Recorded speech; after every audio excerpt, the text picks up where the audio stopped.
palavra de Deus está hoje com o diácono Rafael. Vamos receber, é isso mesmo, Rafael?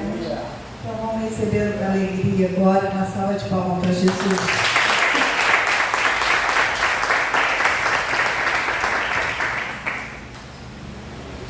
Meus irmãos queridos, boa noite.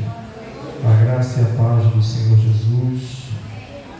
Primeiramente, quero dizer que para mim é uma honra, um privilégio estar juntamente com os irmãos, uma casa a qual eu não conhecia e agora eu posso conhecer. Então, o Senhor nos proporcionou essa oportunidade, um privilégio de estar com os irmãos. Quero agradecer nossa querida irmã Vera, ao pastor argentino, que apesar de não estar aqui também, já falou que ia fazer esse convite, e pelo qual nós estamos orando, irmãos, para que a sua saúde prontamente possa se estabelecer. Obrigado, minha irmã. E agradecer a Thaís, seu marido Tiago, que o Senhor abençoe em Cristo Jesus, os obreiros, que o Senhor os abençoe, irmãos, para aqueles que... Você pode se sentar por enquanto, tá bom? Para aqueles que não me conhecem, eu sou o Rafael, eu estou diácono da Primeira Igreja Presbiteriana do Brasil em Paracambi. Sou casado há 5 anos, tenho 2 filhos, Helena de 3 anos e João Miguel de apenas 2 meses. A minha herança que o Senhor deu, me abençoou. E, irmãos, a minha expectativa e a minha oração em casa foi que eu pudesse ser útil de alguma forma aos irmãos, que eu pudesse servi-los de alguma forma. Talvez eu não seja o pregador que vocês esperavam, mas talvez eu seja o pregador que vocês precisam. Talvez a palavra que eu vou trazer não seja a palavra que você esperava, mas possa ser que seja a palavra que você precisa. Meus irmãos? Quero dizer, irmãos, nessa noite, só para finalizar aqui essa introdução, para a gente poder ganhar tempo, que Deus não tem nenhum compromisso, nenhum comprometimento com as minhas opiniões, com os meus sentimentos. Não. Deus vela pela sua própria palavra. Não é o achismo do homem, é a palavra de Deus. É a palavra de Deus que é como uma marreta, como diz Jeremias, que esmiuça a penha, que quebra a penha. É a palavra de Deus que pode limpar aquilo que Jesus disse em João capítulo 15, versículo 3: vocês são limpos pela palavra que eu vos tenho falado. É a palavra de Deus que pode santificar. Na oração sacerdotal, Jesus disse também em João 17: santifica-os na verdade, a tua palavra é a verdade. Então é a palavra de Deus. É a palavra de Deus, irmãos, aplicada pelo poder do Espírito Santo, que pode, de fato, transformar a tua vida, renovar a tua vida. Porque, irmão, se for minha opinião, meus sentimentos, você pode até se converter com isso, mas logo pode vir uma outra pessoa e te desconverter e tirar aquilo. Mas se Deus falar ao teu ouvido, ao teu coração, não há quem te tire, não há quem te tire, não há quem tire isso de você. Então aquele que tiver ouvido para ouvir, ouça aquilo que o Espírito diz à igreja. O pregador disse que quando o homem está aliado à palavra de Deus, é como se o próprio Deus estivesse falando na terra. Então Deus vai falar aqui conosco nessa noite, irmãos, não por causa de mim, mas apesar de mim.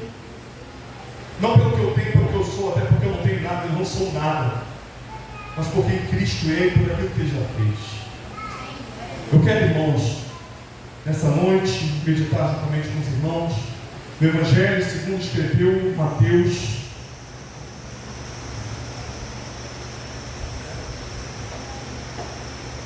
Evangelho de Jesus Cristo segundo escreveu Mateus, capítulo 3, irmãos. Não, perdão, capítulo 4 mesmo. Mateus capítulo 4, do versículo 12 ao versículo 17.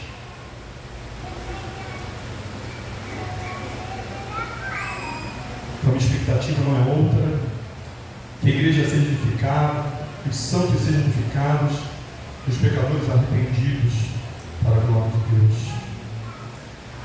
Mateus capítulo 4, versículo 12 ao verso 17, que diz assim: ouvindo, porém, Jesus que João fora preso, retirou-se para a Galiléia, e deixando Nazaré, foi morar em Cafarnaum, situada à beira-mar, nos confins de Zebulon e Naphtali, para que se cumprisse o que fora dito por intermédio do profeta Isaías: terra de Zebulon, terra de Naphtali, caminho do mar, além do Jordão, Galiléia dos gentios. O povo que jazia em trevas viu a grande luz, e os que viviam na região de sombra da morte resplandeceu-lhes a luz. Daí por diante passou Jesus a pregar e a dizer: arrependei-vos, porque está próximo o reino dos céus. Vamos ler o versículo 17 juntamente comigo, irmãos. Daí por diante passou Jesus a pregar e a dizer: arrependei-vos, porque é chegado o reino dos céus. Senhor, nós te glorificamos uma vez mais, te exaltamos na beleza da tua santidade. Senhor, te pedimos, ó Pai, que o Senhor quebrante corações nessa noite. Pedimos, ó Deus, que o teu Espírito aplique a tua palavra no coração de cada irmão e de cada irmã aqui presente, Senhor. Senhor, a tua palavra, ela não pode voltar vazia, antes ela cumpre o propósito na qual está sendo enviada. Deus, que o Senhor faça isso, Senhor. Apesar de nós, das nossas fraquezas, dos nossos pecados, glorifique o teu nome, em nome de Jesus. Amém. Irmãos, antes de mais nada, eu gostaria de dizer que eu não sou melhor do que ninguém que está aqui. Absolutamente ninguém. Eu sou pecador também. Careço tanto da graça e da misericórdia de Deus como qualquer um de vocês. Mas hoje eu quero pregar como um miserável para homens miseráveis. A palavra de Deus pode nos confrontar nessa noite, nos exortar nessa noite, mas não apenas nos deixar abatidos e confrontados, mas também nos levantar. Como diz a palavra de Deus, Ele faz a ferida, mas Ele também liga. Isso é necessário, irmãos, nós ouvimos do Senhor. Então, dentro do texto que foi proposto, que foi lido, o princípio dos pregadores do século XVIII, o inglês Charles Spurgeon, ele tem uma frase muito interessante de um dos seus sermões, e muito impactante, onde ele diz o seguinte, que enquanto Roma queimava, o imperador Nero tocava harpa. Apesar de alguns dizerem que isso é um mito em torno da história do imperador Nero, muitos outros vão dizer que isso é uma verdade, que isso é uma realidade.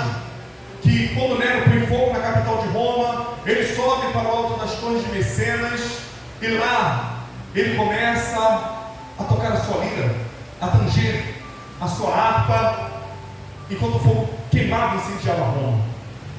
Ou seja, enquanto há um desespero, há um caos instalado em Roma, enquanto pais de famílias tentam salvar os seus filhos, as suas mulheres, os seus pertences, Nero está passivo, no alto das torres, tocando harpa.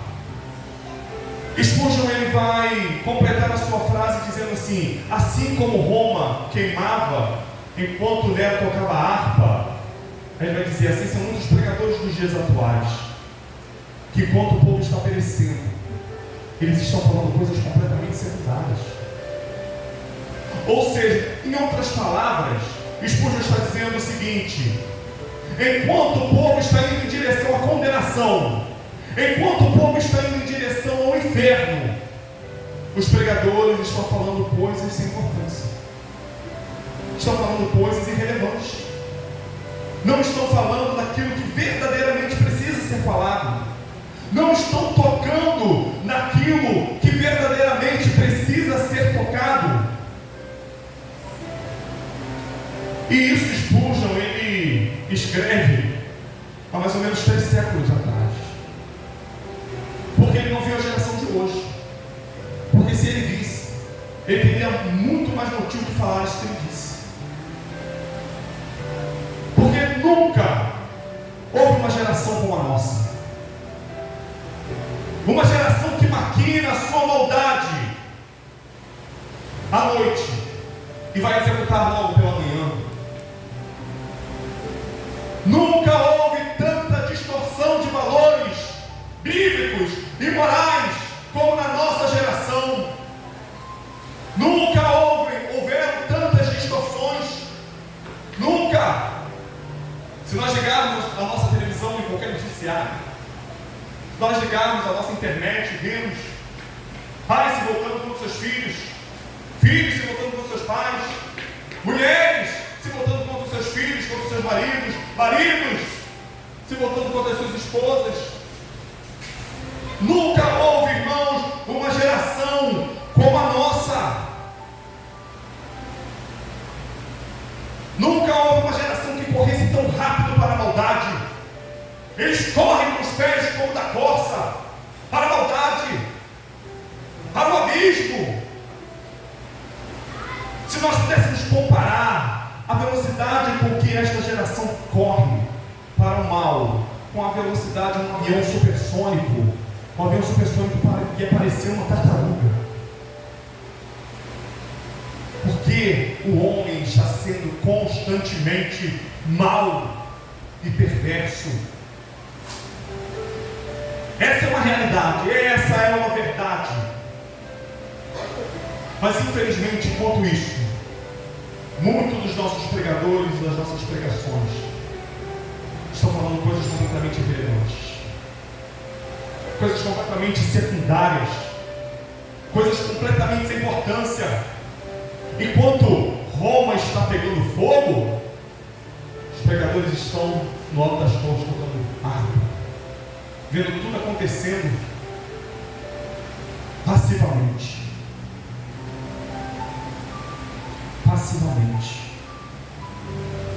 Mensagens antropocêntricas, mensagens voltadas totalmente para o homem, para massagear o ego dos homens, a bênção, a prosperidade, bezerros de ouro que tem se tornado bezerros de ouro em nossa geração. Não que Deus não nos abençoe, que Ele nos abençoe sim, mas isso não é a ordem primária das Escrituras. A ordem primária das Escrituras é a salvação em Cristo Jesus, o nosso Senhor. Glória a Deus. Esse é o foco do Evangelho, é o centro do Evangelho, é Cristo purificando pecadores humilhados. Glória a Deus, aleluia. O Evangelho não fala a respeito de homens, fala a respeito de Cristo, a queda e a redenção em Jesus Cristo. Aleluia. Esse é o centro das Escrituras. Cristo é o centro das Escrituras e toda a Escritura aponta para Ele, desde Gênesis 3:3 até Apocalipse 22, fala a respeito de Cristo, o Cordeiro Imaculado de Deus. Aleluia, glória a Deus.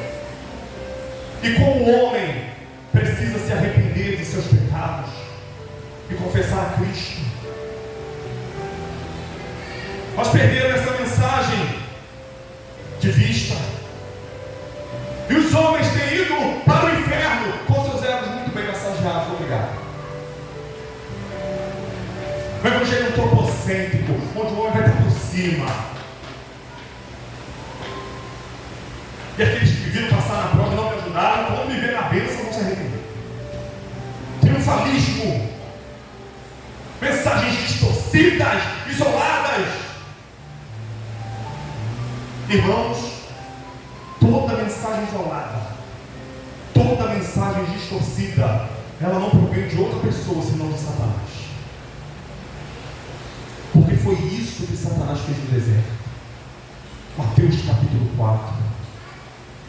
Ele vinha, a palavra não diz que os seus anjos eram lá pelo Espírito para os guardar todos os seus caminhos. Então Jesus vinha e colocava a palavra no contexto correto, mas também está escrito. Está escrito. Por isso que precisamos, irmãos, meditar na palavra. Meditar na palavra. Nos debruçarmos sobre ela, para que não sejamos levados por qualquer vento de doutrina. Então os homens estão pregando o evangelho completamente distorcido. E as pessoas estão indo para o inferno com seus egos massageados. E simplesmente eles deixaram de dizer o que deveria ser dito, de falar o que deveria ser falado, de tocar aonde deveria ser tocado. E o versículo 17 do texto que nós lemos diz que Jesus começou a pregar dizendo: arrependei-vos, porque é chegado o reino dos céus. O arrependimento, irmãos, é algo tão crucial, tão de extrema importância, que até Jesus pregou sobre ele, que até o próprio Cristo pregou sobre ele. Irmãos, depois de Adão, é necessário que todos os homens se arrependam. Porque Adão no jardim, quando ele pecou, quando ele desobedeceu a ordem de Deus, ali o pecado entrou no mundo como um vírus mortal. Adão era aquilo que nós chamamos de cabeça federal da raça, ou seja, o representante legal de todos os homens no jardim. E quando ele cai, quando ele desobedece, logo o pecado entra no mundo, esse vírus mortal.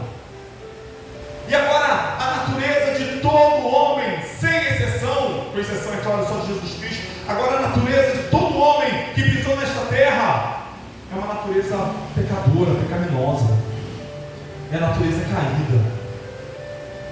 Não existe bem nenhum no homem. O apóstolo Paulo vai dizer isso aos Romanos, vai dizer, porque todos juntamente se extraviaram e destituídos estão da glória de Deus.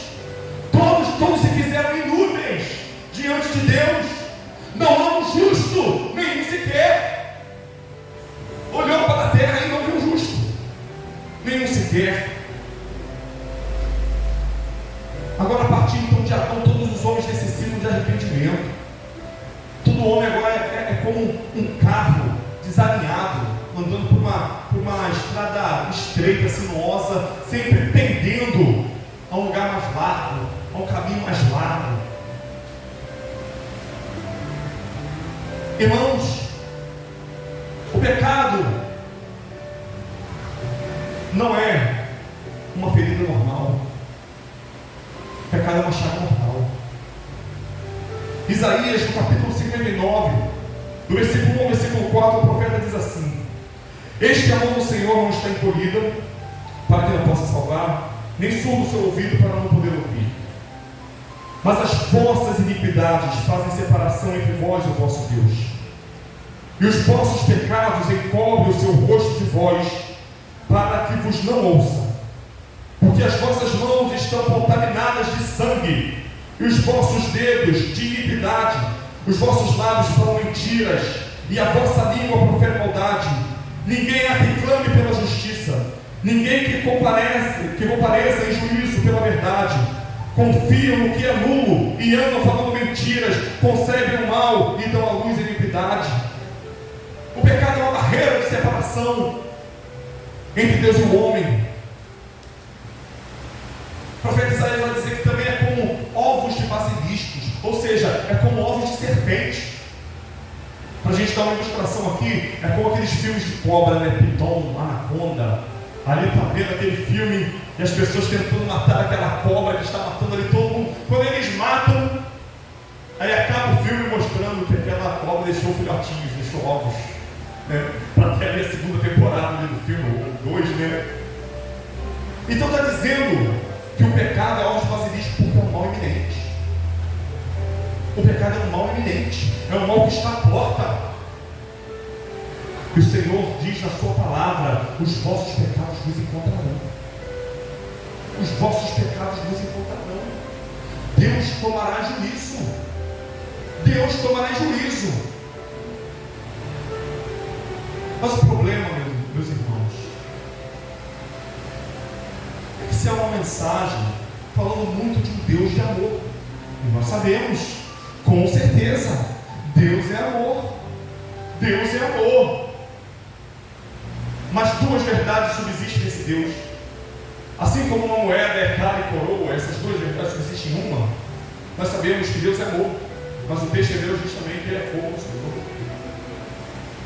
Sabemos que Deus é amor, mas Ele também é justiça. Sabemos que Deus é amor, mas que Ele também é juízo. Nós sabemos, irmãos, aquilo que Paulo diz em Romanos capítulo 1, que a ira de Deus se manifesta sobre os filhos da desobediência. Essa também é uma realidade.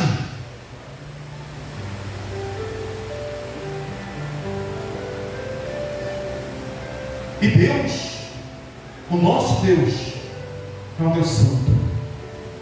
Como nós cantamos aqui o hino, dizendo que toda a criação diz que Ele é santo. Os anjos clamam que Ele é santo. Ele não é apenas um Deus santo, Ele é um Deus santíssimo. Ele é um Deus 3 vezes santo, a qual Isaías capítulo 6 vai narrar, dizendo que os querubins dizem diante do seu trono: Santo, Santo, Santo é o Senhor dos exércitos. Kadosh. Ele é santo. A qual o profeta Abacuque diz: Ele é tão puro de olhos que seus olhos não podem contemplar a maldade. Um Deus elevado no alto e sublime trono, um Deus santo. Aleluia. Um Deus a qual Provérbios vai dizer: ao entrares na presença do Senhor teu Deus, não precipite os seus lábios, não sejam muitas as tuas palavras. Um Deus a qual os homens devem tremer e tremer diante dele, porque Ele é o Deus de toda a terra. Como Ele descia, Ele fazia o Monte Megiddo e o Monte Sinai tremerem. O salmista Davi vai dizer sobre isso: um Deus cuja terra não pode suportar a sua glória.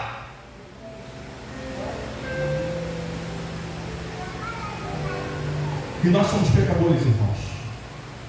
Pecadores. Ainda que salvos por Cristo, mas ainda temos a natureza pecadora. Mas aqui eu quero fazer uma distinção também. Existem 2 tipos de pecadores. Eu não estou te dizendo que existe pecadinho e pecador, não é isso que eu estou dizendo. Existem 2 tipos de pecadores. Aqueles que são pecadores inveterados, ou seja, aqueles que não conheceram a Cristo. Aqueles que são pecadores deliberados, que vivem deliberadamente pelo pecado. São pecadores, carecem de arrependimento. Mas existem aqueles também, como nós, pecadores salvos pela graça, mas ainda assim pecadores, que também carecemos todo dia de nos arrepender. Só que o pecado para nós, o pecado não é algo deliberado. O pecado é um acidente, por causa da nossa natureza caída. Nós não cometemos de bom grado. Nós não cometemos de bom grado o pecado. Mas assim que cometemos, logo nos vem a consciência do Espírito Santo. E podemos assim nos arrepender dos nossos pecados. Esse Deus Santo, irmãos, Ele não tem nenhum tipo de conivência com nenhum pecado. Com nenhum pecado. Deus não tem nenhum tipo de passividade com nenhum pecado. Porque, como eu já disse, Ele é um Deus Santo. Tanto que quando Jesus está na cruz recebendo o pecado da sua igreja, de todos os seus eleitos, quando Jesus está ali recebendo o peso do pecado, o que acontece? O afastamento de Deus, o abandono misterioso de Deus. Porque, como eu disse, um Deus santo que não pode contemplar a maldade. E há muitos homens que querem confiar na sua pseudo-bondade, dizendo: não, eu serei justificado por Cristo. Não, eu serei justificado diante de Deus, eu serei salvo. Por quê? Porque eu sou uma pessoa boa. Porque eu não faço mal a ninguém. Eu até dou dízimo na igreja. Eu sou uma pessoa boa. Eu dou esmola para os pobres. Eu sou uma pessoa muito boa, por isso eu não serei condenado diante de Deus. Só que existe um porém, irmãos. Até os nossos atos de justiça são como trapos de imundícia diante de Deus. É o que diz Jeremias. Não sou eu que estou te dizendo isso, é a palavra. Até os nossos atos de justiça são como um trapo de imundícia diante de Deus. Somos salvos, irmãos, mas salvos pela graça. Isso não vem de fora, isso é dom de Deus. O homem não pode ser justificado pelas suas boas obras. O homem só é justificado pelo sangue de Jesus Cristo derramado na cruz do Calvário. Só há uma forma do homem ser salvo: se arrepender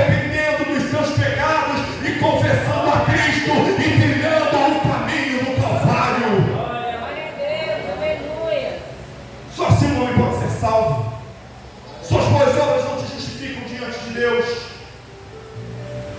Sabe qual é a diferença do homem que não confessou a Cristo e é um bom cidadão? E é um bom vizinho? Para uma prostituta que está agora lá na Central do Brasil, sabe qual é a diferença entre os dois diante de Deus? Os dois não confessaram a Cristo? Nenhuma! Ambos precisam de Cristo. Como diz uma história, que assim como o homem no alto do Everest não pode tocar as estrelas, assim também o homem no mais profundo vale também não vai tocá-la. Tanto um quanto o outro estão impossibilitados de tocar a estrela. Assim também é o homem que não confessa a Cristo. Ele pode ser bom cidadão, ele pode fazer o bem, né? Claro, isso socialmente, isso é até louvável, mas diante de Deus, isso não justifica de forma alguma. Irmãos, pecado e inferno estão casados, e só o arrependimento pode anunciar o divórcio. Só o homem se arrependendo dos seus pecados. O último profeta do Antigo Testamento foi o profeta Malaquias.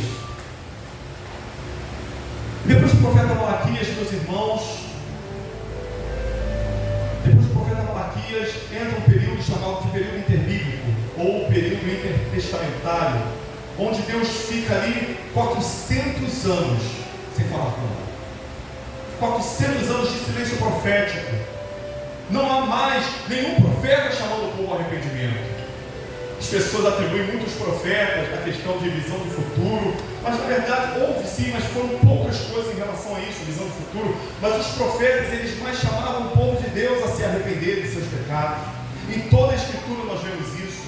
Isaías, Jeremias, Oséias, Malaquias, chamando o povo, sempre chamando o povo a se voltarem para o Senhor, porque quando eles se voltavam para o Senhor também se voltava para eles. Era assim que funcionava. Mas não havia profeta mais nesses 400 anos de silêncio de Deus. Não existia voz profética. Nesse tempo houveram muitos conflitos. Nesse tempo os macabeus entraram em rebelião contra os romanos, guerras. Nesse tempo, meus irmãos, surgiram as seitas judaicas, os fariseus, saduceus, escribas, os zelotes. Nesse tempo, houve o crescimento da filosofia grega. Agora o homem é o centro de tudo. Agora o que vale é o humanismo, Platão, Sócrates, entre os outros filósofos da filosofia grega. Ateísmo. E é isso que acontece onde não há uma voz profética chamando o povo ao arrependimento.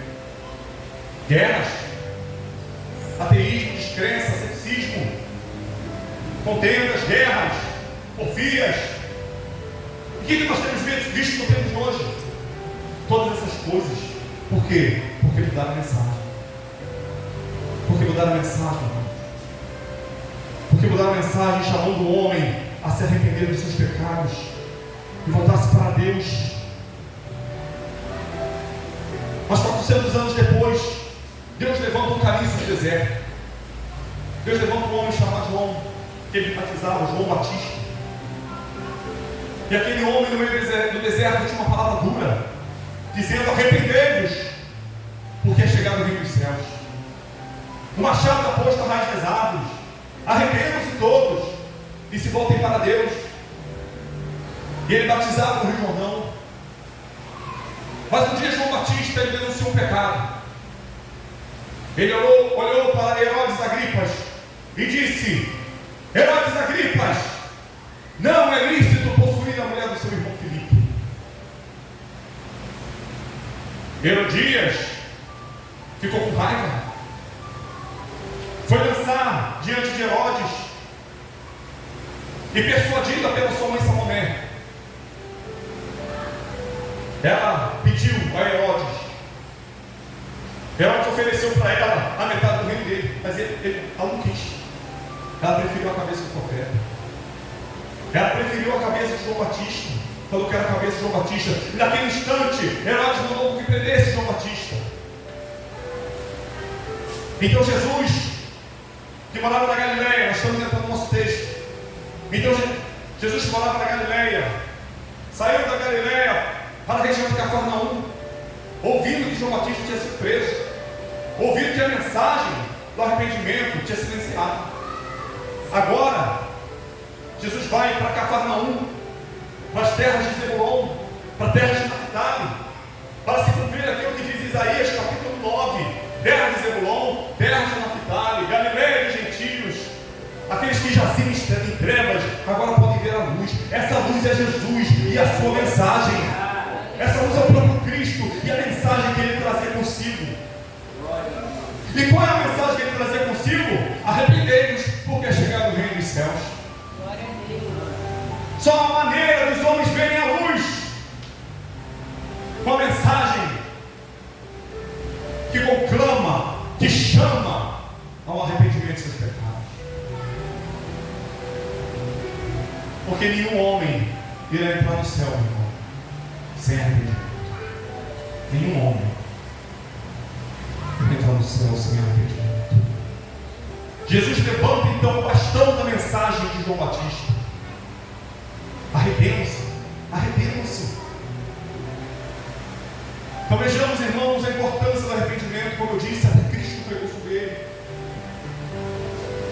Era o que os patriarcas pregavam, era a mensagem que os profetas pregavam, tanto os maiores quanto os menores. É a mensagem que João Batista pregava, é a mensagem que Jesus pregou, é a mensagem que os apóstolos pregaram, que os discípulos pregaram, que os pais da igreja pregaram. Mas é a mensagem que foi deixada no nosso tempo. A mensagem que foi deixada no nosso tempo. Quando o Espírito Santo desce em Atos no capítulo 2,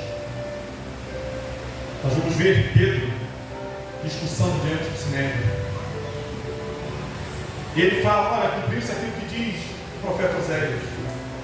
Nos últimos dias diz o Senhor: derramarei o meu espírito sobre toda a carne, os vossos filhos e filhas profetizarão, assim as gerações dos homens sobre os homens.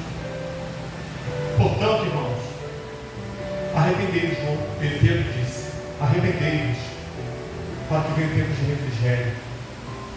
Mais uma vez ele chama arrependimento.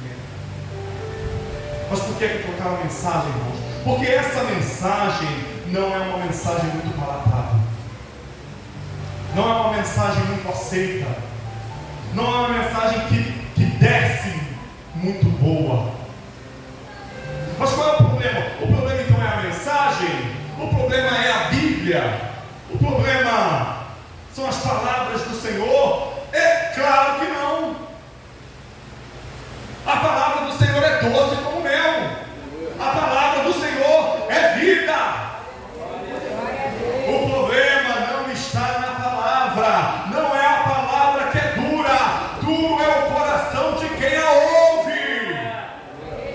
Não é a palavra que é amarga. Amarga é a boca de quem a experimenta. Não, o problema não é a palavra. O problema somos nós, irmãos, e a pureza, irmãos, do nosso coração. O que é o arrependimento? Arrependimento é a mudança de direção. Arrependimento é uma metanoia. O grego chama isso de metanoia, uma mudança radical de mente. Não apenas uma mudança de mente, mas uma mudança radical de mente. Era de uma forma, agora de outra. É uma nova natureza que adentra o ser do indivíduo. E ele passa a amar tudo aquilo que Deus ama. Ele passa a odiar tudo aquilo que Deus odeia. Ele ama o que Deus ama, odeia o que Deus odeia. Repele tudo aquilo que não é santo. Aleluia. Ele pode até cair, como por exemplo Davi, um homem segundo o coração de Deus. Caiu e caiu feio. Pecou e pecou feio. Possuiu a mulher de Urias. Foi lá, mandou Urias na frente de batalha. Assassinou, ainda que diretamente, mas assassinou Urias. Mas ele, rapidamente, confessou seus pecados. Como diz o Salmo 51, é salmo de confissão. Salmo 51 é um salmo de confissão do salmista Davi, dizendo: Senhor, não me tire do teu espírito, Menino, Senhor, um coração puro, renova em mim um espírito reto, um espírito inabalável. Faz eu perceber os meus caminhos maus e me coloque no caminho eterno. Arrependimento é isso, irmãos, não é apenas ou meramente um remorso.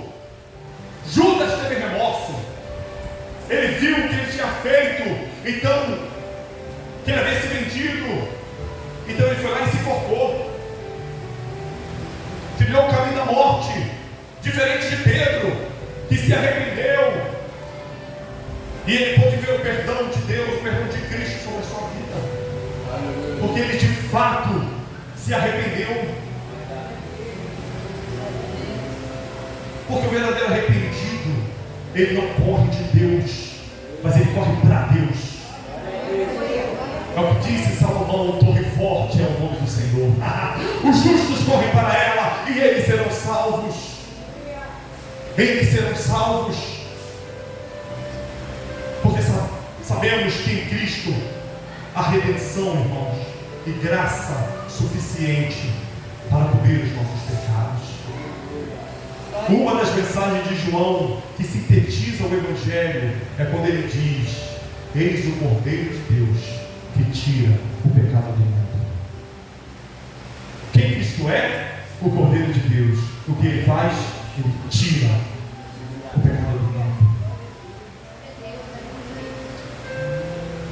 Então, o arrependimento é isso, é se voltar para Deus com o coração quebrantado, o coração contrito, a qual Deus não pode desprezar.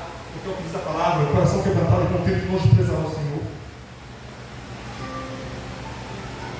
É uma visão correta de quem Deus é, da sua santidade e de quem nós somos, do nosso estado de miséria.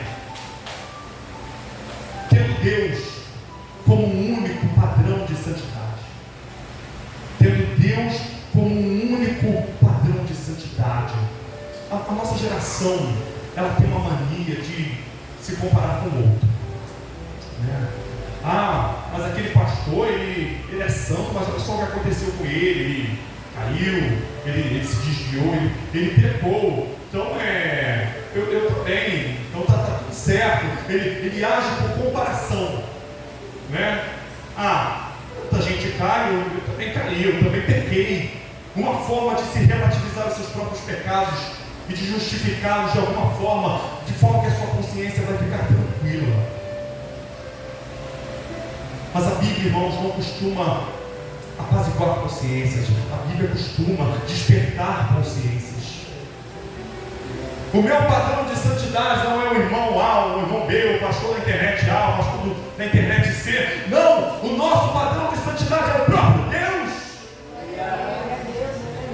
Nós não pecamos para não ferir a santidade desse Deus santo, a qual nós devemos reverência e temor. Ele é a régua, ele é o padrão, o modelo. Você lembra daquela parábola proposta por Jesus? Que um dia sobe o publicano e um fariseu no templo para orar, e eles começam a orar. O publicano, religioso, jejuava, ofertava, né? Dava esmolas, estava lá. Muito obrigado, Senhor.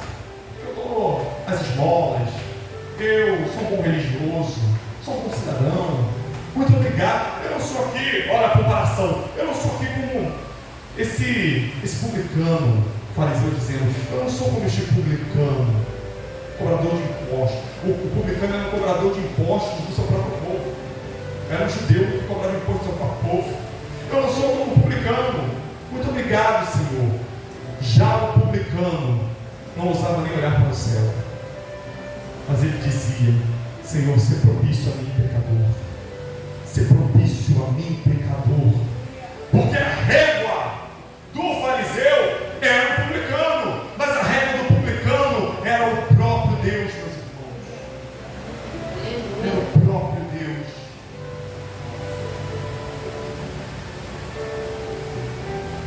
O salmista Davi disse, né: Senhor, contra ti e contra ti somente pequei. Não é simplesmente um peso de consciência, é uma consciência exata de quem Deus é. Eu pequei contra ti, Senhor. arrependimento não é simplesmente chorar. Claro que isso pode acontecer, irmãos. Muitas vezes eu, no estado de contrição, de arrependimento, eu chorei. A gente chora, né? A gente chora, sabendo que pecamos, que ferimos ali a santidade de Deus. Nós choramos. O apóstolo Paulo vai dizer em 2 Coríntios capítulo 7, se eu não me engano, falando para eles: olha, eu glorifico a Deus pela tristeza de vocês, porque por essa tristeza resultou alegria, resultou vida, porque foi uma tristeza de arrependimento. Quando o povo de Deus se arrependia no Antigo Testamento, eles choravam, eles cobriam de cinzas. É isso também, mas não é só isso. Não é só chorar. Arrependimento é mudar. Arrependimento é mudança. Não é apenas lágrima, é mudança. Porque quantas pessoas nós não vimos, irmãos, às vezes nós mesmos chorar e dizer que se arrepende, mas no outro dia está no mesmo lugar, no mesmo dia cometendo as mesmas coisas e os mesmos pecados, andando pelas pedras escorregadias. E quem anda pelas pedras escorregadias corre muito risco de escorregar. Por isso que Jesus disse: se seus olhos forem maus, arranque-os fora. Se suas mãos fazem pecar, arranque-os fora. É melhor então o seu cérebro deficiente do que você ir para o inferno, né, com todas as partes do seu corpo. Isso, é claro, Jesus está dizendo que pecados extremos precisam de medidas extremas. Se aquele que te tenta ou aquela que te tenta é da academia, saia já desta academia. Se aquele que te provoca está em algum setor do seu trabalho, meu irmão, toma uma medida extrema.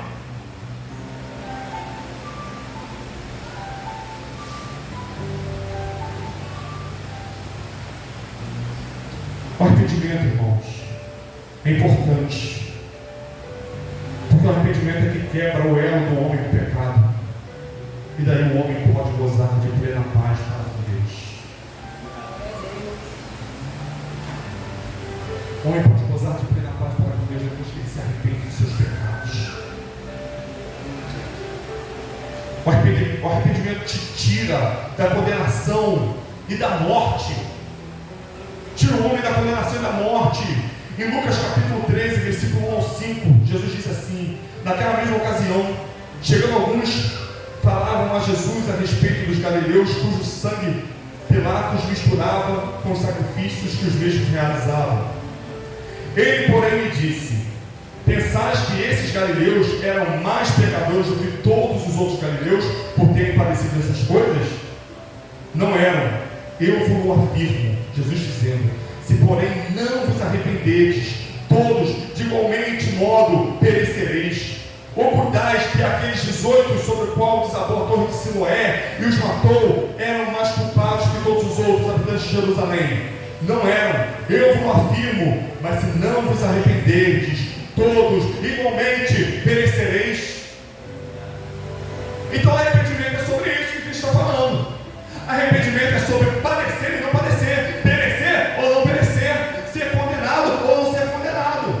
Por isso é tão importante, porque a tua alma está em jogo. Porque a tua alma está em jogo, a tua vida está em jogo.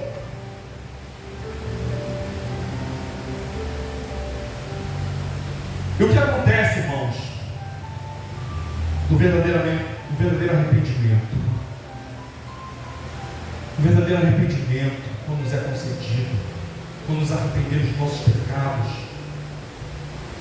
George Whitefield, em inglês, a vivalista, vai dizer que quando o verdadeiro arrependimento acontece, a natureza e a disposição carnal e corrupta dos homens é mudada numa disposição renovada e santificada. Há uma nova criatura forjada em seu coração. Se o arrependimento é verdadeiro, vocês serão inteiramente renovados na alma e no corpo. O entendimento agora é iluminado com o conhecimento de Deus e do Senhor Jesus Cristo. E a vontade que era teimosa, a vontade que era obstinada e odiava todo o bem, agora é obediente, agora é submissa à vontade de Deus. É isso que acontece no verdadeiro arrependimento. arrependimento. As nossas evoluções, as nossas vontades, os nossos desejos, as nossas afeições são totalmente mudadas e agora são todas derramadas sobre a pessoa de Jesus Cristo. Ele vira o amado do seu ser, o amado do seu coração. Você é santificado de dia em dia, transformado de dia em dia, quando verdadeiramente se arrepende. Agora eu quero te fazer uma pergunta, irmão. Será que você de fato se arrependeu? Será que todas essas coisas estão no seu coração, atuam no seu ser? Será que o Espírito Santo está a cada dia derramando graça sobre você, a ponto de você se arrepender todos os dias dos seus pecados e chorar por eles?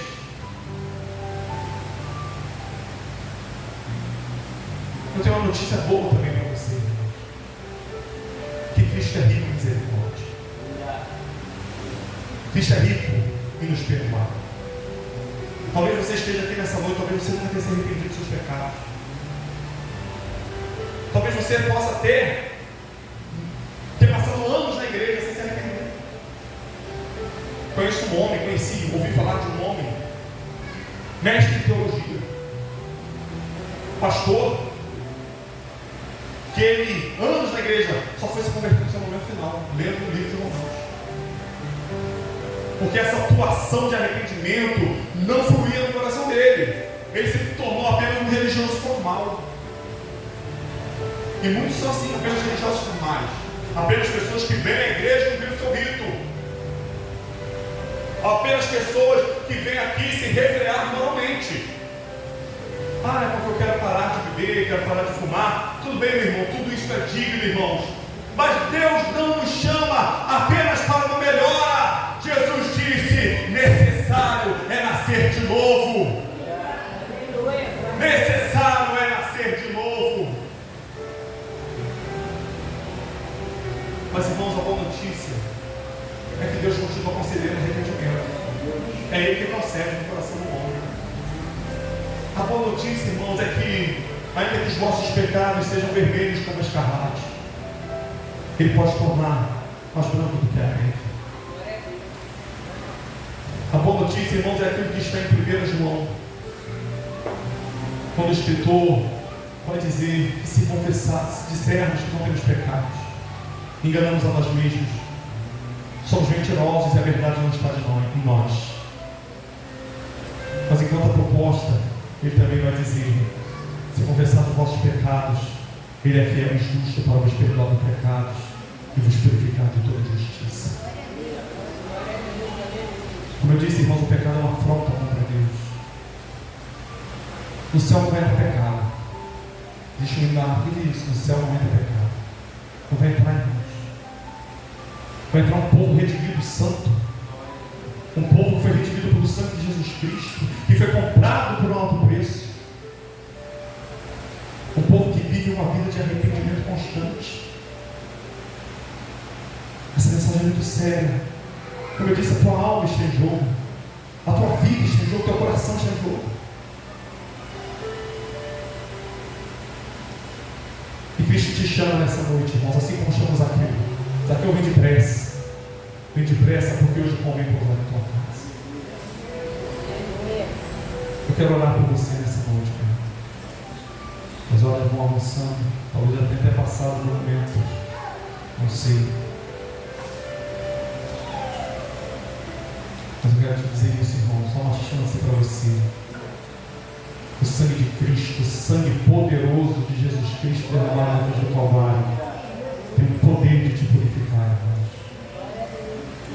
Justificado, pois, pela fé, podemos ter paz com Jesus Cristo, o nosso Senhor.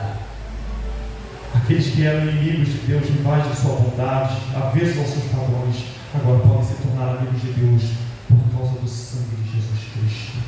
Não por causa de suas próprias boas obras, mas por causa do sangue de Jesus Cristo, que nos purifica de todo pecado e de toda injustiça. Feche os seus olhos. Põe agora o seu coração diante de Deus.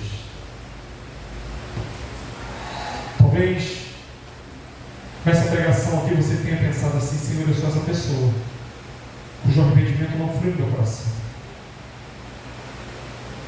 você tenha sido confrontado de certa forma por essa palavra, irmãos. Mas há perdão para você nessa noite. Há perdão de pecados para você. Só falta você dizer assim a Ele: Senhor, tome as rédeas da minha vida. Senhor, tome agora o meu coração. Pai, atua pelo poder do Teu Santo Espírito em mim. Quebre, Senhor, as minhas resistências. E Deus, pela Sua graça e pela Sua misericórdia, pode lhe conceder um coração novo. Tirar o coração de pedra e conceder um coração de carne. Senhor, nessa noite, eu te peço, Senhor, pela vida de cada irmão, cada irmã que está aqui. Talvez há pessoas aqui, Senhor, que precisam se arrepender. Talvez há pessoas aqui, Senhor, até convertidas, Senhor, mas que antes de sair de casa, disse algo que não deveria dizer, fez algo que não deveria fazer, Senhor. Tem andado por lugares escorregadios. Senhor, conceda arrependimento e graça, arrependimento e fé na pessoa de Jesus Cristo, porque só assim o homem pode ser salvo, Senhor. Senhor, toque com um avivamento, e avivamento, Senhor, nós sabemos, ó Pai, que vai além de reuniões em igrejas. Avivamento, Senhor, são corações arrependidos e convertidos diante de Ti. Ó Senhor, revele a Tua glória a este irmão, a esta irmã. Revele a Tua presença a nós e a mim também, Senhor, cujos pecadores sou eu o principal. Nos ajude, Senhor, nas nossas debilidades. Nos ajude, Senhor, nas nossas falhas. Nos redima, Senhor, pelo sangue de Cristo. Nos purifique, Senhor, do nosso pecado. E nos traga perdão, Senhor. Nos conceda fé, Senhor. Porque por nós mesmos nada podemos fazer. Apenas o Teu Espírito agir em nós. Assim eu te oro, Senhor. E te agradeço. Em nome de Jesus. Amém. Amém. Muito obrigado, meus irmãos. Que o Senhor de Cristo nos abençoe.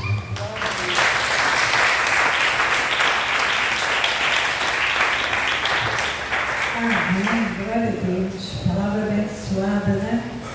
Quem tem ouvido, ouça o que o Espírito diz às igrejas.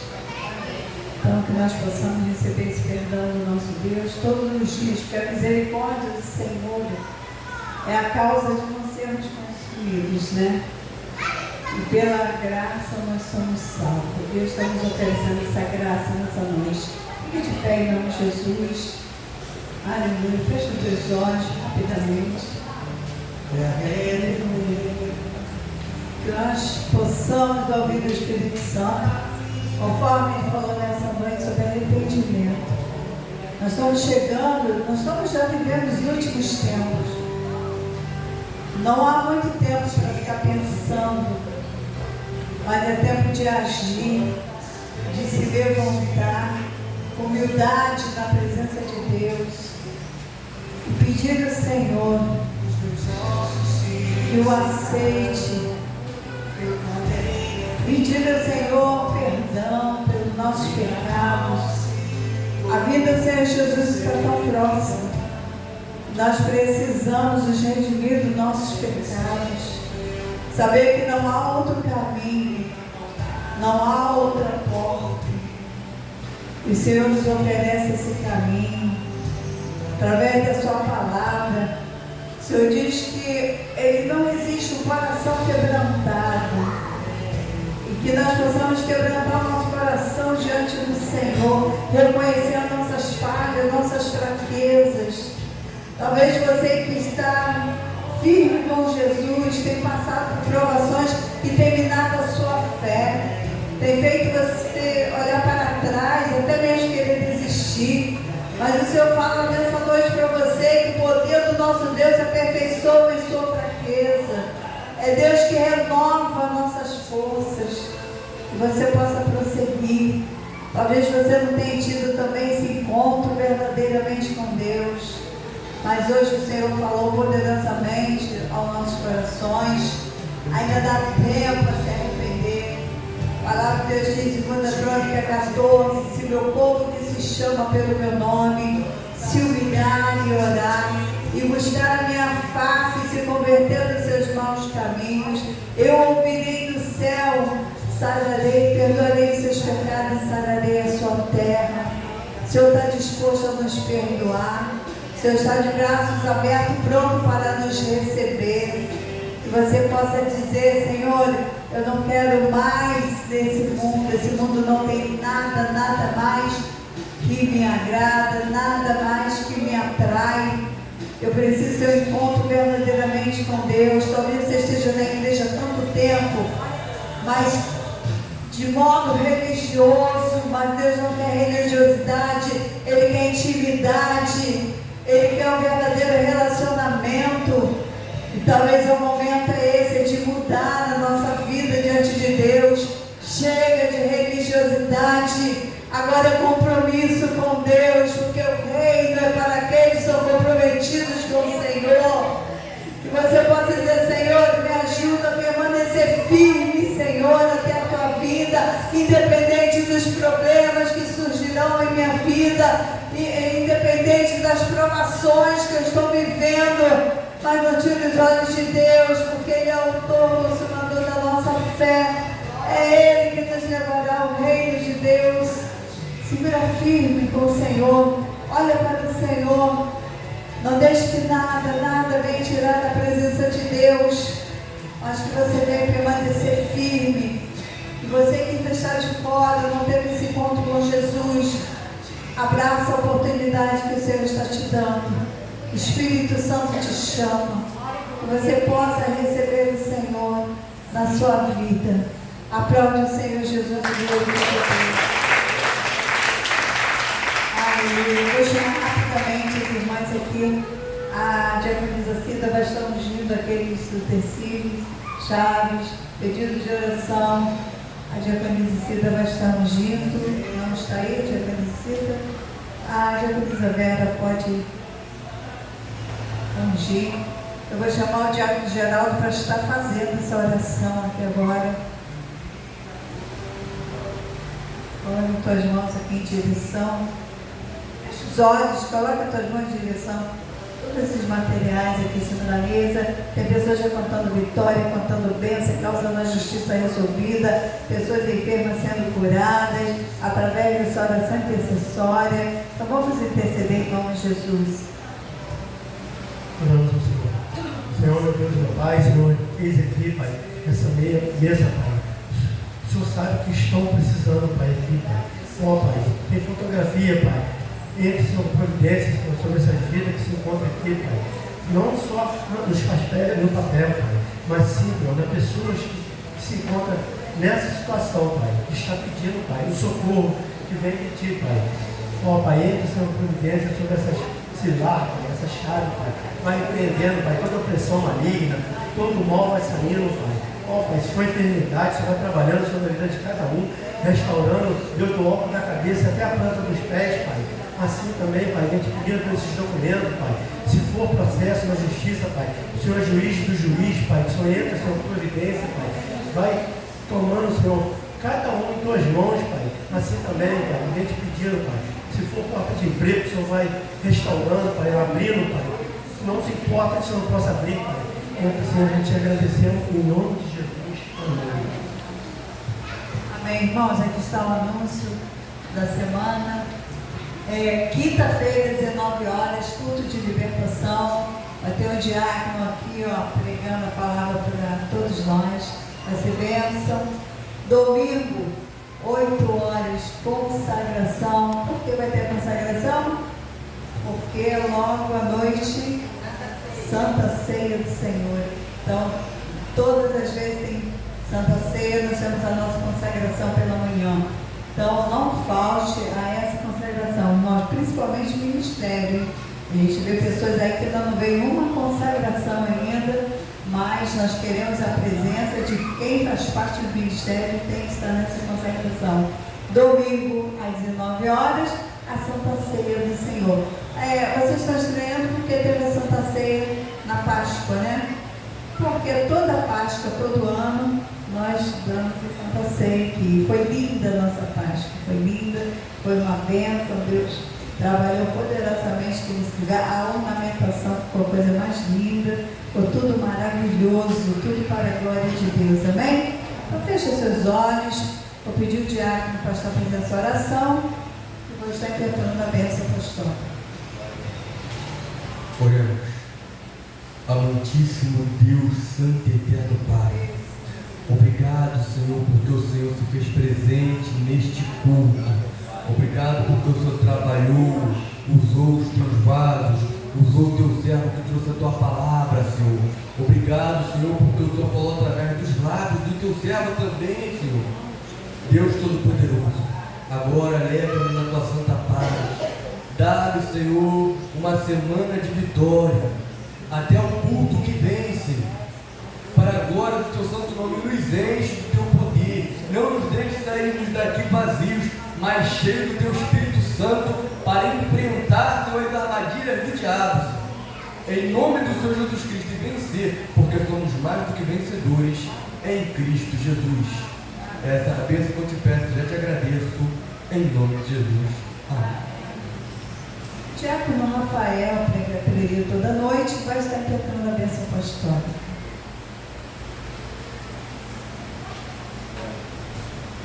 Amém. Levante suas mãos, que a graça do nosso Senhor Deus, o seu Filho e os perdões do seu Filho Jesus Cristo e as doces consolações do Espírito Santo sejam com todos e toda a Igreja de Jesus Cristo, e todos digam amém.